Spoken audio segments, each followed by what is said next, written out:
नमस्कार साथियों, एक बार फिर से सभी का हमारे YouTube चैनल पर दिल से हार्दिक अभिनंदन है। आप सभी का हार्दिक स्वागत है।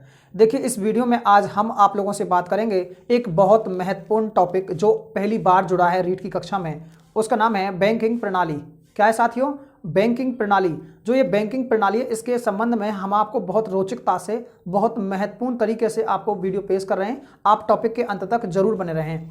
देखिए, हम इस वीडियो में जानेंगे कि प्रथम बैंक का नाम क्या था, वो क्यों असफल हो गई थी, आखिर किन 3 बैंकों का पुनर्गठन कर एक इंपीरियल बैंक की स्थापना की गई थी, या हम देखेंगे कि भारत की एक मजबूत बैंक समझी गई थी वो कौन सी थी पहली, और भारत में सबसे ज़्यादा शाखाएं किस बैंक की हैं, और भारत की अपनी स्वयं की कौन सी बैंक थी, और बात करेंगे हम रिजर्व बैंक ऑफ इंडिया की स्थापना किस कमीशन के तहत हुई थी। इन सब के बारे में इस वीडियो में आप जानेंगे। साथियों, हमें जानना है, बहुत अच्छा समझना होगा। टॉपिक है बैंकिंग प्रणाली। बैंकिंग प्रणाली में आप लोगों को देखना है, जो बैंकिंग प्रणाली है इसमें हम इधर से देखेंगे बैंक ऑफ हिंदुस्तान। कौन सा बैंक था? बैंक ऑफ हिंदुस्तान की स्थापना हुई थी 1770 ईस्वी को, यानी 1770 ईस्वी को बैंक ऑफ हिंदुस्तान की स्थापना की गई थी। लेकिन यह बैंक असफल बैंक समझा गया था। यह बैंक आगे चल करके समाप्त हो गया था। यह बैंक पास नहीं हुआ था। इसके बीच अगर आप देखेंगे, अगला बैंक है बैंक ऑफ बंगाल, 1806 में स्थापित हुआ था। इसके बाद में बैंक ऑफ मुंबई जो 1840 में स्थापित हुआ था। इसके बाद में बैंक ऑफ मद्रास जो 1843 में स्थापित हुआ था। देखिए, 1806, 40 और 43, यानी ये 3 बैंक थे। इन बैंकों की जो स्थापना हुई थी वो एक प्रथम दृष्टा की बैंक मानी जा रही थी। पहली बैंक बैंक ऑफ बंगाल, जिसकी स्थापना 1806 में हुई थी। उससे पहले जो बैंक की स्थापना हुई थी वो असफल बैंक थी। कैसी थी? असफल। जो असफल बैंक थी उसका नाम था बैंक ऑफ हिंदुस्तान, जो 1770 को स्थापित की गई थी। इसके बाद में बैंक ऑफ बंगाल एक सफल और सुरक्षित बैंक समझी गई थी, उसका नाम था बैंक ऑफ बंगाल। स्थापना 1806 ईस्वी को हुई थी। बैंक ऑफ बंबई की स्थापना 1840 तथा बैंक ऑफ मद्रास की स्थापना 1843 को हुई थी। देखिए, इन तीनों बैंकों का जो राष्ट्रीयकरण है, कौन सी? Bank of Bengal, bank of Mumbai, bank of Madras, इन तीनों बैंकों का जो राष्ट्रीयकरण है वो इन 1921 को हुआ था। कब हुआ था? 1921 को हुआ था। और इन तीनों बैंकों के सहयोग से एक बैंक की स्थापना हुई जिसे कहा गया था इंपीरियल बैंक। क्या नाम था? Imperial bank. जो इंपीरियल बैंक थी, ये किन, अब पेपर में प्रश्न पूछ जाएगा आप लोगों से कि इंपीरियल बैंक है, इस बैंक में कौन सी बैंक सम्मिलित नहीं है, या ये किन 3 बैंकों के सहयोग से बनी थी। तो आपको पता होगा, bank of Bengal, bank of Bombay, bank of Madras, इन 3 के नाम से इसका स्थापना हुआ था। आप लोग देखेंगे 1955 में, कब साथियों? 1955 ईस्वी में इंपीरियल बैंक का राष्ट्रीयकरण हुआ था। यानी जो इसका बैंक का, जो इंपीरियल बैंक का जो राष्ट्रीयकरण हुआ था वो हुआ था 1921 में, सॉरी 55 में। कब हुआ था? 1955 में इंपीरियल बैंक का राष्ट्रीयकरण हुआ था। और जो SBI, आप नाम सुना होगा, स्टेट बैंक ऑफ इंडिया, यानी SBI state bank of India, एक नया बैंक बना दिया गया था इंपीरियल बैंक को बदल करके। यानी 1955 में इंपीरियल बैंक का राष्ट्रीयकरण हुआ और इसका नाम बदल करके क्या कर दिया गया था? SBI बैंक कर दिया गया था। यह लगातार सुर्खियों में रहता है कि इंपीरियल बैंक जो प्राचीनतम बैंक मानी गई थी, इस प्राचीनतम बैंक जो इंपीरियल बैंक थी, जो 3 बैंकों के मिश्रण से बनी थी, उस बैंक को आगे चलकर के किस बैंक में ट्रांसलेट कर दिया गया था, बदल दिया गया था, ये आपको थोड़ा जानना है। तो बदल दिया गया था, वो था SBI state bank of India में बदल दिया गया था। अब आप देखोगे कि विश्व में सर्वाधिक शाखाएं, विश्व में जो सर्वाधिक शाखाएं वो इसी बैंक की हैं। और भारत में जो सबसे ज्यादा ATM है, ATM अगर आपको आए कि ATM की फुल फॉर्म कई बार आती है एटकमेट, यानी आप लोग देख रहे हैं जो ऑटोमेटिक जो ट्रेलर मशीन होती है, जो ATM जो होता है, ये कई बार प्रश्न पूछ जाता है कि ATM की फुल फॉर्म क्या होती है। तो एक है कि जो ATM जो सर्वाधिक है हमारे देश में वो है SBI के, जिन्हें स्टेट बैंक ऑफ इंडिया के ATM है। आप लोगों ने नाम सुना होगा अवध कमर्शियल बैंक। ये काफी इंपॉर्टेंट क्वेश्चन हो सकता है, इसे आप नोट एट द पॉइंट में लॉर्ड, कि यानी अवध कमर्शियल जो बैंक है ये भारत व अंग्रेजी सत्ता द्वारा स्थापित की गई पहली बैंक थी। यानी ये सभी बैंक अभी तक जो हम देखते आ रहे थे ये अंग्रेजों द्वारा स्थापित बैंक थी। लेकिन भारत ने जो अपनी भागीदारी, भारत ने जो अपनी सहमति जो दर्ज कराई थी, वो पहली बैंक थी अवध कॉमर्शियल बैंक। अवध जो कॉमर्शियल बैंक थी, इसकी स्थापना भारत और अंग्रेजों की बैठक के साथ हुई थी। इसके बाद में हम बात देखेंगे, आप अगर अच्छे से नहीं समझ पाए हैं तो जो अवध कॉमर्शियल बैंक है वो भारत की और अंग्रेजों की एक संयुक्त बैंक थी। ये इसका अच्छा क्वेश्चन हो सकता है। PNB बैंक, आपने नाम सुना होगा, PNB पंजाब नेशनल बैंक सुना होगा साथियों। 1884 में इसकी स्थापना, ये प्रथम भारतीय बैंक है।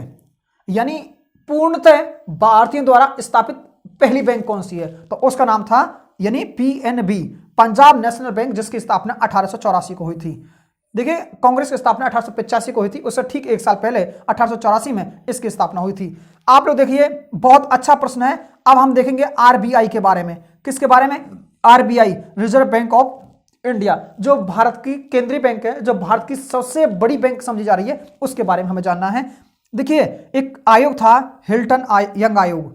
हिल्टन यंग आयोग कौन सा आयोग है? हिल्टन यंग आयोग है। और इसी हिल्टन यंग आयोग के तहत अधिनियम 1934, कौन सा अधिनियम था? अधिनियम 1934 के तहत 1935 को यानी 1 अप्रैल 1935 को एक बैंक की स्थापना की गई थी, जिसे आरबीआई बैंक बोला गया था। कई बार प्रश्न आता है किस अधिनियम के तहत? अधिनियम 1934 के तहत हिल्टन यंग आयोग है। हिल्टन यंग आयोग के तहत सिफारिश पर अधिनियम 1934 के तहत 1 अप्रैल 1935 को एक नई बैंक स्थापित कर दी गई थी, जिसका मुख्यालय साथियों बंबई रखा गया था। मुंबई आज भी वर्तमान में इसका मुख्यालय बंबई में है। धन कुबेरों की नगरी मुंबई को इसलिए कहा जाता है। हम देखेंगे इसके जो पहले अध्यक्ष थे, इसके लिए प्रश्न कई बार पेपर में पूछा जाता है कि सर ऑसबर्न यानी ऑसबर्न स्मिथ, ऑसबर्न स्मिथ ये अंग्रेज थे। कौन थे? ऑसबर्न स्मिथ ये अंग्रेज थे। पेपर में प्रश्न पूछा गया था, पिछली बार एक फर्स्ट ग्रेड का एग्जाम हुआ था, उस एग्जाम में पूछा गया था कि प्रथम भारतीय अध्यक्ष कौन था इसका? प्रथम भारतीय अध्यक्ष था सीडी देशमुख। कौन थे? सीडी देशमुख थे। यानी जो रिजर्व बैंक ऑफ इंडिया थी, इसके जो प्रथम भारतीय जो अध्यक्ष थे उसका नाम था सीडी देशमुख। आप लोग इधर देखेंगे आरबीआई बैंक के कार्य, जो आरबीआई बैंक के कार्य हैं उनको आपको देखना है। यह एक केंद्रीय बैंक है। क्या है ये एक केंद्रीय बैंक है। काफी अच्छा प्रश्न है, कई बार आता है कि आरबीआई बैंक का कार्य क्या नहीं है, ऐसा एक प्रश्न आपको देखने को मिलेगा। लगातार सुर्खियों में रहता है ये प्रश्न। Second grade, third grade, first grade तमाम परीक्षाओं में और आईएएस रैंक तक की परीक्षाओं में ये प्रश्न पूछ जाते हैं। तो एक केंद्रीय बैंक है, बिल्कुल ये बैंकों का बैंक है, राइट, बिल्कुल बैंकों का बैंक है, क्योंकि बैंकों का लेना देना यहीं से चलता रहता है। सरकार का बैंक है, बिल्कुल आपने देखा होगा कि शक्तिकांत दास आरबीआई बैंक के क्या है? गवर्नर है वर्तमान। कौन है? शक्तिकांत दास। इससे पहले आर उर्जित पटेल थे, और जो आर उर्जित पटेल थे उन्होंने इस्तीफा दे दिया और उनके स्थान पर शक्तिकांत दास जो आए हैं, यानी वो इतिहास से एमए है, वो इकोनॉमिक्स नहीं है, लेकिन उन्हें भारतीय सरकार में जो मोदी सरकार है उसने उसे स्थापित किया, उसे बैठाया है। और आपको ये भी पता होगा सरकार का बैंक इसलिए कह सकते हैं क्योंकि मोदी सरकार ने 2 बार वहां से कर्ज ले लिया है या 2 बार उससे पैसा ले लिया, ये भी आपको पता होगा। साख नियंत्रण करना, यानी साख नियंत्रण, यदि पैसे का मूल्य घटना बढ़ना, उस पर नियंत्रण करने का जिम्मा केवल और केवल किस बैंक को रहता है? आरबीआई बैंक को रहता है। यानी ये सरकार की बैंक है, ये साख नियंत्रण की बैंक है। 1 रुपए के अलावा सभी नोट जारी करना, मतलब 2 रुपए से लेकर के और 2000 तक के नोट, 2 रुपए से लेकर के 2000 तक के नोट जो हैं वो कौन जारी करता है? वो आरबीआई बैंक जारी करता है। आपको पता होगा, मैं आपको नोट एट द पॉइंट में लॉर्ड, ये प्रश्न लगातार प्रश्न पूछा जाता है कि 1 रुपए का नोट फिर कौन जारी करता है? तो वित्त मंत्रालय या भारत सरकार। वित्त मंत्रालय या भारत सरकार 1 रुपए का नोट जारी करते हैं और वित्त सचिव जो होता है उसके सिग्नेचर उस पर होते हैं 1 रुपए के नोट पर, जबकि 2 से लेकर के और 2000 तक के नोट पर जो सिग्नेचर होते हैं वो आरबीआई बैंक के गवर्नर के सिग्नेचर होते हैं। अच्छा जी, आप लोगों को क्वेश्चन देखिए कि भारतीय मौद्रिक नीति का निर्माण इसी के तहत किया जाता है। और न्यूनतम कोष प्रणाली, ये देखिए न्यूनतम कोष प्रणाली को लेकर के प्रश्न कई बार पूछा जा चुका पेपर में। न्यूनतम कोष प्रणाली क्या है? कि मतलब बैंक के पास कुछ न्यूनतम धन होगा तभी वो नोट जारी करती है। जैसे 115 करोड़ रुपए का सोना होना, 115 करोड़ रुपए का सोना लगभग उनके पास होगा तो वो क्या है? ये नई योजना या नए नोटों का निर्गमन करेंगे, आगमन करेंगे। आप एक बहुत अच्छा प्रश्न देखने जा रहे हैं 1978 में।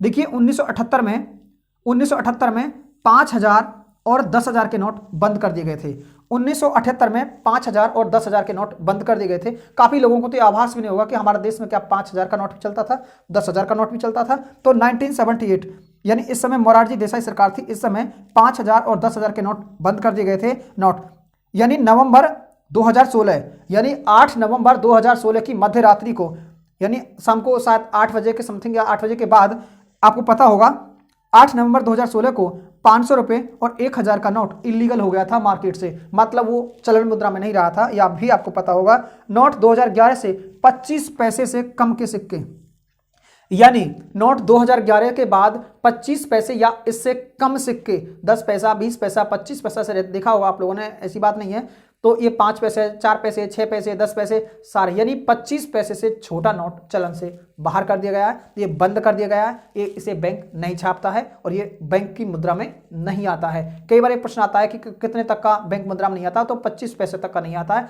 आप लोगों ने देखा होगा कहीं कहीं 50 पैसे को भी नहीं चलाते हैं। जो 50 पैसे होते हैं इसको भी नहीं चलाया जाता। आपने देखा भी होगा कई बार कि 50 पैसा भी चलन में नहीं है, लेकिन भारत सरकार द्वारा ये चलन में है। ठीक है, आप देखिए। इसके बाद देखेंगे भारत में नोट छापने के केंद्र।